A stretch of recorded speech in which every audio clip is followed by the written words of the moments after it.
Alam kong alam mo ng agrikultura ay paraan ng paggawa ng pagkain, hibla at iba pang ninanais na produkto sa pamamagitan ng pagbubungkal ng ilang mga halaman at pagpapalaki ng mga maaamong hayop.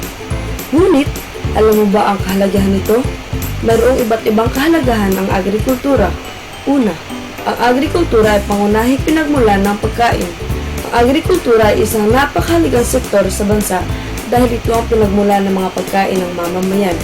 Saktong ang lupain at klima at katubigan ng ating bansa ay angkop na pagtamnan ng mga palay, pag-alagaan ng mga hayop at pagkunan ng mga pagkain dagat.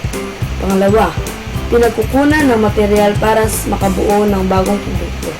Nagmula sa sektor na ito ang mga hilaw na sangkap mula sa kagubatan, kabukiran at karagatan na maaaring gamitin sa produksyon. Halimbawa, kahoy para sa muebles, bulak para sa tela, at dahon o ugat para sa gamot ng pagkain.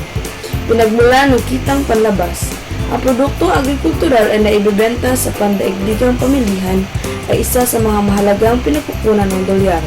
Kabilang sa mga iniluluwas ng bansa ang hipon, prutas, abaka at iba pang mga hilaw na sangkap na ginagamit sa pagbuo ng iba't ibang produkto. Pang-apat, pangunahing nagbibigay ng trabaho sa mga Pilipino. Ayon sa National Statistics Office, 32% ng Pilipinong may trabaho ay nabibilang sa sektor ng agrikultura.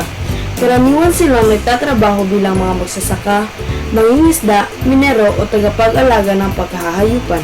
Panglima, pinagkukunan ng sobrang manggagawa mula sa sektor ng agrikultural patungo sa sektor ng industriya at paglilingkod.